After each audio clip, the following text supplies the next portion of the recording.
মাননীয় প্ৰধানমন্ত্ৰী নৰেন্দ্ৰ মোদী ডাঙৰীয়াই তেখেতে নিজেই লৰালিৰ কালত এই কথাটো আপোনালোক সকলোৱে গুৰুত্ব দি শুনিব। মোদী ডাঙৰীয়া যেতিয়া লৰালি কালত তেখেতে স্কুলত আছিল, এই মুহূৰ্ততে তেখেতৰ দেউতাকে এখন ৰেল ষ্টেচনত সৰু চাহৰ দোকান চলাইছিল পৰিয়ালটোক পোহপাল দিবৰ বাবে। আৰু সেই চাহ দোকানত কাপ প্লেট ধোৱাৰ কাম কৰিছিল নৰেন্দ্ৰ মোদী ডাঙৰীয়াই লৰালি কালত, যেতিয়া সৰু হৈ আছিল 10-12 বছৰ।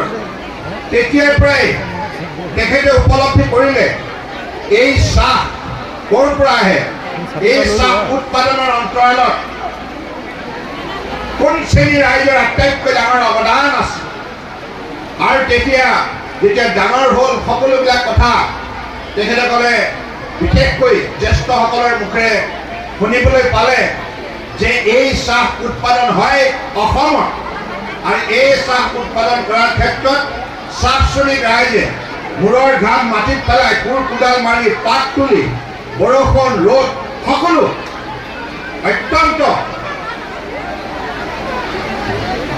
অত্যন্ত দুৰ্যোগপূৰ্ণ মুহূৰ্ততো তেখেতসকলে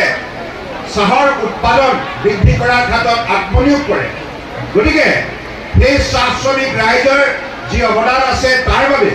আজি অসম চাহে কেৱল ভাৰতবৰ্ষতে নহয় বিশ্বৰ বুকুত সমাদৰ বুটলিবলৈ সক্ষম হৈছে। গতিকে এই কথাবিলাক যেতিয়া মোদী ডাঙৰীয়াই উপলব্ধি কৰিলে আৰু তেতিয়া প্ৰধানমন্ত্ৰী হৈয়ে তেখেতে আমাক নিৰ্দেশ দিলে, মই 2016 চনত যেতিয়া আপোনালোকৰ সকলোৰে অসমৰ ৰাইজৰ সহযোগত মুখ্যমন্ত্ৰী কাৰ্যকাল পৰিচালনা কৰাৰ দায়িত্ব লাভ কৰিছিলোঁ, সেই সময়ত নৰেন্দ্ৰ মোদী ডাঙৰীয়াই মোক মাতি নি কৈছিল যে তোমালোকে অসমৰ সকলো শ্ৰেণীৰ ৰাইজৰ বাবে কাম কৰিব লাগিব। গাঁও, চাহ বাগিচা, বস্তি, পাহাৰ, ভৈয়াম সকলো চহৰ, কিন্তু আটাইতকৈ পিছপৰা জনগোষ্ঠীটো হৈছে চাহ জনগোষ্ঠী। এখেতসকলৰ পুত্ৰ কন্যাই ভালদৰে শিক্ষা গ্ৰহণ কৰিব নোৱাৰে, শিক্ষানুষ্ঠান নাই। আৰু মাতৃ পিতৃ হওক পুত্ৰ কন্যাই হওক যেতিয়া নৰিয়াত পৰে, বেমাৰ হয়, তেখেতসকলৰ চাহ বাগানত উন্নত মানদণ্ডৰ কোনো ধৰণৰ হস্পিটেলৰ ব্যৱস্থা নাই, দৰৱৰ ব্যৱস্থা নাই, ডাক্তৰৰ ব্যৱস্থা নাই। গতিকে এনেধৰণৰ অৱস্থাত থাকিলে এখন সমাজ কেনেকৈ আগুৱাই যাব। আৰু বিশেষকৈ মহিলাসকলৰ গৰ্ভধাৰণ কৰাৰ সময়ত আটাইতকৈ বেছি বিপদ নামি আহে। তেখেতসকলে সেই অৱস্থাটো পাত তুলিব যাব লগা হয়, নহ'লে হাজিৰাৰ পৰা বঞ্চিত হয়। এই কথাবিলাক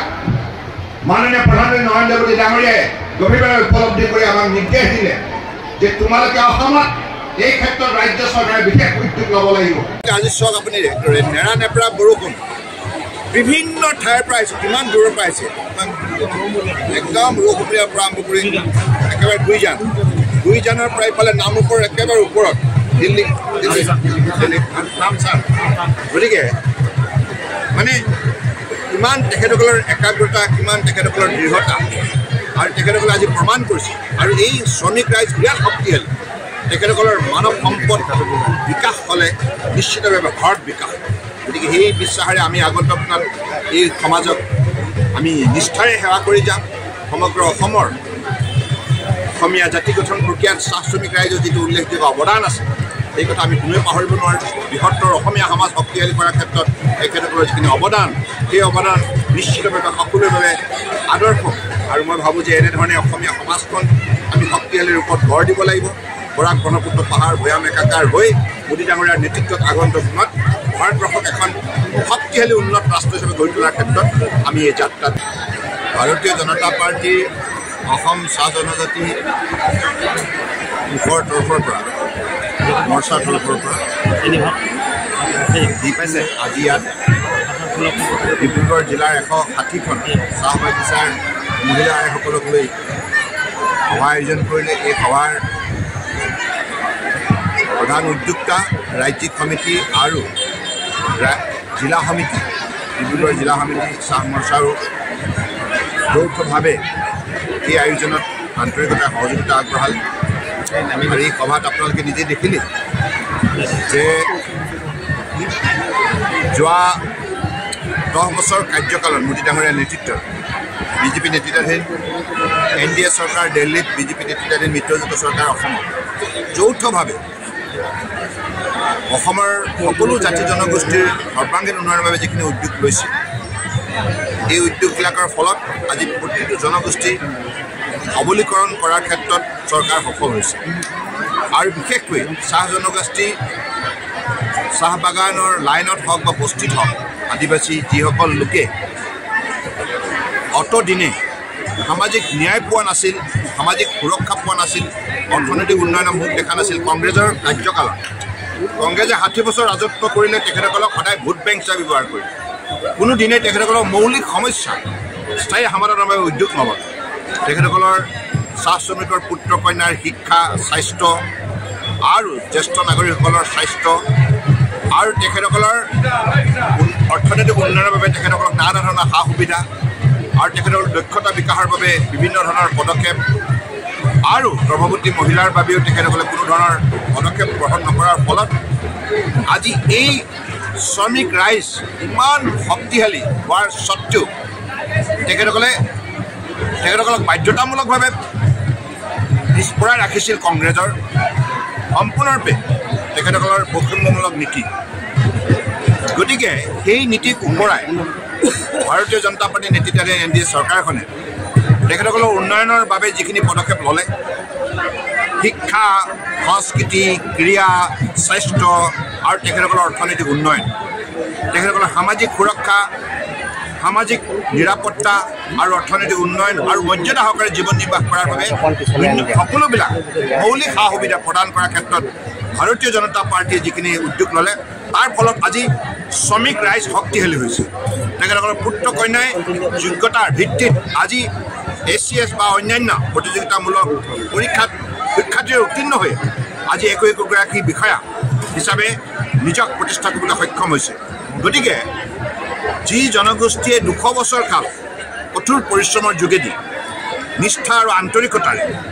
অসম চাহ উৎপাদন কৰি বিশ্ব বজাৰত ভাৰতবৰ্ষক পৰিচয় কৰাই দিছিল আৰু সেই সফলতা অৰ্জন কৰা শ্ৰমিক ৰাইজক কংগ্ৰেছে যিমানবিলাক তেখেতসকলক অৱহেলা কৰিলে যিমান অন্যায় কৰিলে সেইবাবে আজি কংগ্ৰেছৰ এই দুৰৱস্থা হৈছে আজি শ্ৰমিক ৰাইজে সংকল্প লৈছে যে কোনো যুক্তিতাৰ ভৱিষ্যতে কংগ্ৰেছক তেখেতসকলক সমৰ্থন নকৰে আৰু তেখেতসকলৰ আটাইতকৈ শুভাকাংক্ষী হিচাপে যুক্তি সহকাৰে কামে কাজে যিটো প্ৰতিপন্ন হৈছে ভাৰতীয় জনতা পাৰ্টি কেৱল ভোটৰ লালসাত কোনো ধৰণৰ কমিউনিটিৰ সৈতে তেখেতসকলে সম্পৰ্কত গঢ় নিদিয়ে ভাৰতীয় জনতা পাৰ্টিৰ লক্ষ্য হৈছে কি সমাজখন সৰ্বাংগীন উন্নতি হ'ব লাগে শক্তিশালী হ'ব লাগে সকলো জাতি জনগোষ্ঠী যেতিয়া শক্তিশালী হ'ব তেতিয়াই ভাৰত শক্তিশালী হ'ব গতিকে আজি অসমখন যদি শক্তিশালী হ'ব লগা হয় অসমৰ অবিচ্ছেদ্য অংগ চাহ জনগোষ্ঠী সমাজ আদিবাসী সমাজ শক্তিশালী হ'ব লাগিব সকলো ক্ষেত্ৰতে পাকৈত হ'ব লাগিব আৰু তেখেতসকল শক্তি হ'লে বৃহত্তৰ অসমীয়া সমাজখন শক্তিশালী হ'ব অসমীয়া সমাজখন অসমখন শক্তিশালী হ'লে ভাৰত শক্তিশালী হ'ব গতিকে সেই লক্ষ্যৰে আজি গোটেই যাত্ৰাটো আগুৱাই নিয়াৰ বাবে প্ৰয়াস কৰা হৈছে আৰু আগন্তুক মোদী ডাঙৰীয়াৰ নেতৃত্বত যেতিয়া তৃতীয়খন BJP তেখেতৰ নেতৃত্বত চৰকাৰ হ'ব এই চৰকাৰখনে আগন্তুক দিনত আৰু অধিক চাহ জনগোষ্ঠীৰ ৰাইজৰ বাবে মহিলাৰ বাবে ছাত্ৰ ছাত্ৰীৰ বাবে যুৱকৰ বাবে জ্যেষ্ঠ নাগৰিকৰ বাবে কাম কৰিব গতিকে সেইখিনি স্পষ্ট দৃষ্টিভংগী লৈ এই যাত্ৰা আমি আগুৱাই নিয়াৰ প্ৰয়াস কৰিছোঁ আজি আমাৰ অসমীয়া জাতীয় জীৱনৰ বহুকেইটা সম্পদক GI টেগ প্ৰদানৰ জৰিয়তে আমাৰ মৰ্যাদা বৃদ্ধি কৰিলে আমাৰ জাতিয়ে হওক আমাৰ শিল্পই হওক আমাৰ অতিথিদেৱৰ শিল্পই হওক পানী মেটেকাই হওক সকলোবিলাক আজি GI টেগ প্ৰদানৰ জৰিয়তে আমাৰ জাতীয় চিন্তা চেতনাক সন্মান জনাইছে সেই কথা প্ৰমাণ হৈছে আৰু মই ভাবোঁ আমাৰ এই যিসমূহ থলুৱা সম্পদ আছে সেই সম্পদসমূহে GI টেগ লাভ কৰাৰ পিছত ইয়াৰ লগত জড়িত যিসকল শিল্পী আছে এই শিল্পীসকল উৎসাহিত হ'ব আৰু অৰ্থনৈতিকভাৱে আগন্তুক দিনত স্বাভিমানেৰে এই শিল্পবিধক আগুৱাই